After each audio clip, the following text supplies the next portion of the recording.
I got the P0441 small leg pole on a 2004 Scion XP.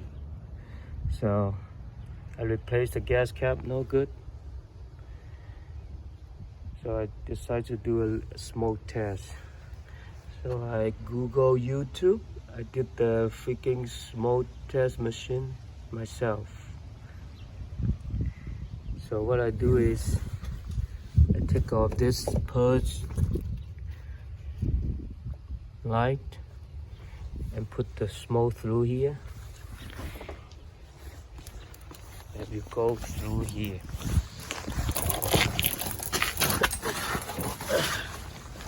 You go to the canister, go into here, and the smoke will go back to the fuel tank right here. And somehow, and I block off the vent valve because this is the normal closed valve.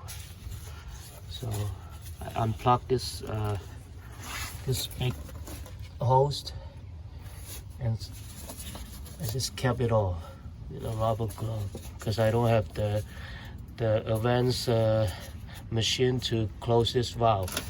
So the smoke was coming out from here, right here. All this rusted. Probably the gasket is like gross in here. So, and that's it. So I need to replace here. I'll take this apart and fix this and seal it. It should be all good.